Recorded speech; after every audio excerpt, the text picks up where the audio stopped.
नमस्कार दर्शकों, मैं दीक्षा। स्वागत है आपका हमारे ऐसे न्यूज़ चैनल में। दर्शकों, हम मौजूद हैं अभी सतलोक आश्रम बैतूल में और जो संत रामपाल जी महाराज जी का बोध दिवस यहाँ पर मनाया जा रहा है, उसका ये दूसरा दिन है।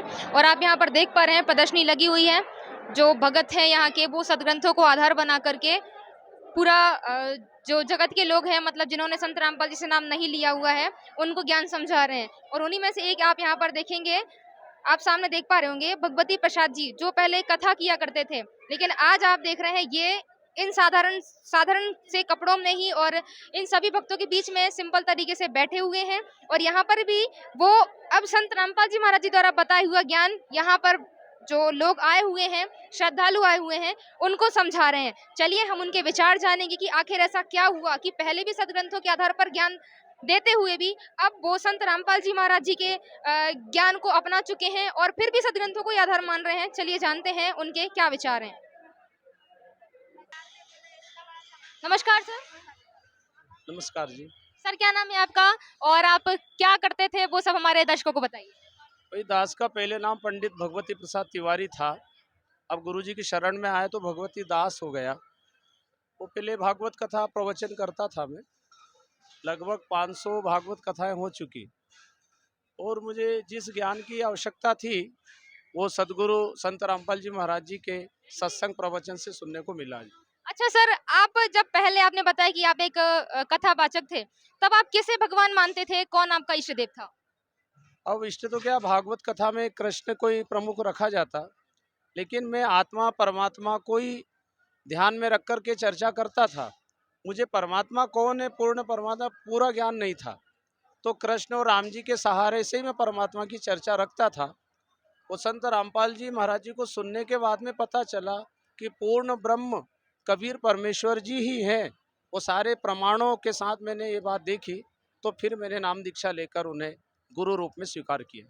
अच्छा सर, आप कथा करते थे, उस समय भी आप श्रीमद् भागवत गीता को आधार मानकर ही अपना ज्ञान देते होंगे। अब आज आप जब संत रामपाल जी महाराज की शरण में हैं, उसके बाद भी हम देख रहे हैं आपके सामने सदग्रंथ रखे हैं, सबसे पहले श्रीमद् भागवत गीता ही रखी हुई है। तो अब आपके ज्ञान समझने समझाने में क्या अंतर हुआ, क्या कहेंगे?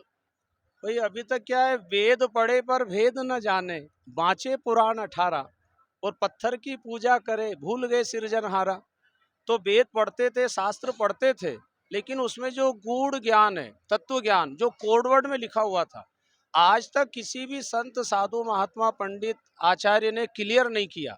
और संत रामपाल जी महाराज जी के सानिध्य में रहने से शास्त्रों में जो बातें लिखी है कोडवर्ड में, वो क्लियर हो गई। तो बातें तो वही आज भी मैं पढ़ रहा हूँ, लेकिन अब पढ़ने में जो एक आनंद की अनुभूति होती है, जो सच्चाई प्रकट हुई है, वो पहले मैंने कभी नहीं सुना किसी संत से। वो केवल धरती पर संत रामपाल जी महाराज जी के ही मुखारबिंद से सुना और मैंने अनुभव किया कि ये ज्ञान सच्चा है, शास्त्र प्रमाणित है। जो मैं अभी तक करता था वो अधूरा था, गलत नहीं है वो भी, लेकिन कंप्लीट नहीं था, ये मुझे एहसास हो गया था। इसलिए मैं वो मार्ग को छोड़ वो संत रामपाल जी महाराज जी के द्वारा जो शास्त्र विधि अनुसार भक्ति है उसको अपनाया।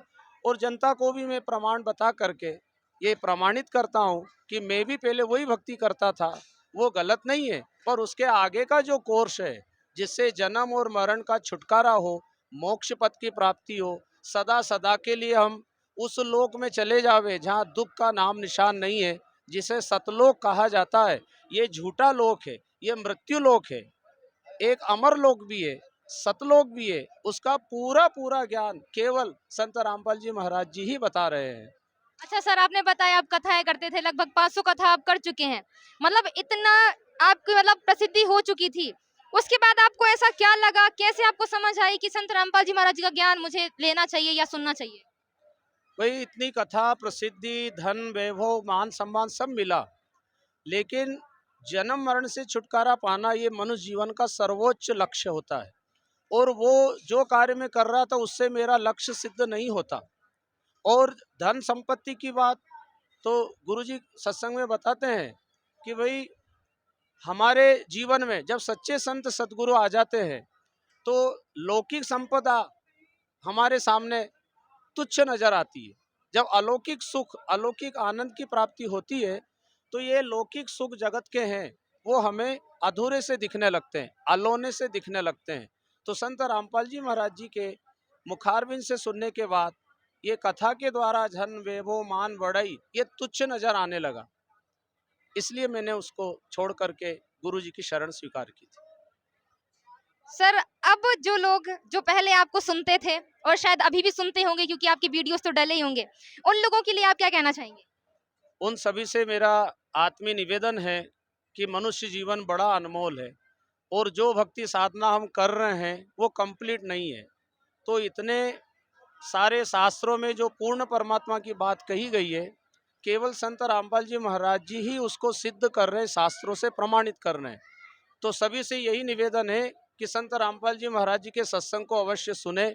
उनकी जो पुस्तक है ज्ञान गंगा, गीता तेरा ज्ञान अमृत और जीने की राह, इसके अलावा टीवी चैनलों पर सत्संग आते लगभग 13 चैनलों पर।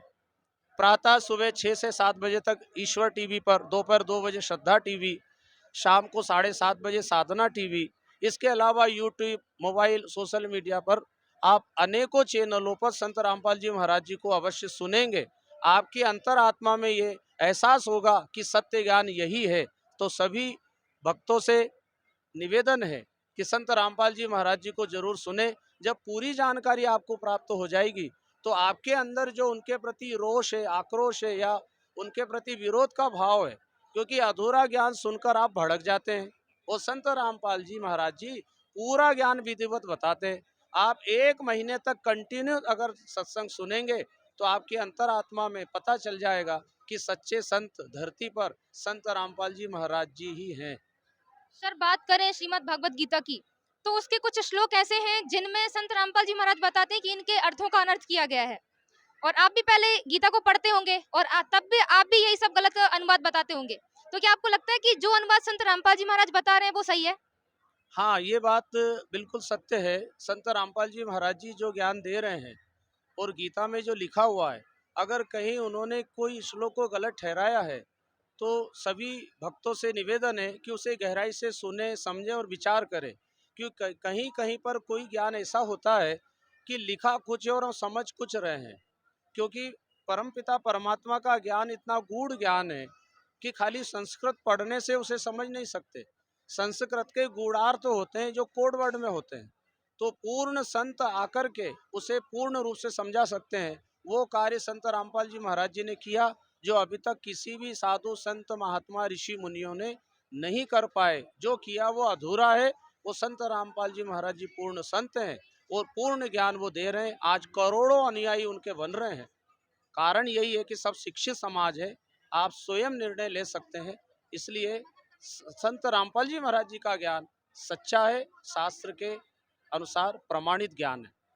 सर, एक चीज और आपसे जानना चाहूंगी कि आपने बताया कि संत रामपाल जी का आपने ज्ञान सुना तो आपने उनको मतलब उनको आपने सुना और फिर उनसे नाम दीक्षा ली।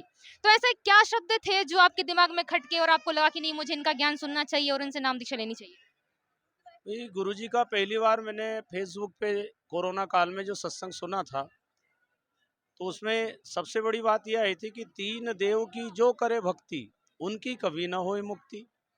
तो ये सुनकर के एकदम मुझे अजीब सा लगा कि सारे संसार में 3 देव की तो भक्ति होती है और इनके ऊपर जो निराकार ब्रह्म की चर्चा होती है। तो फिर मैंने ग्रंथों से मिलान किया।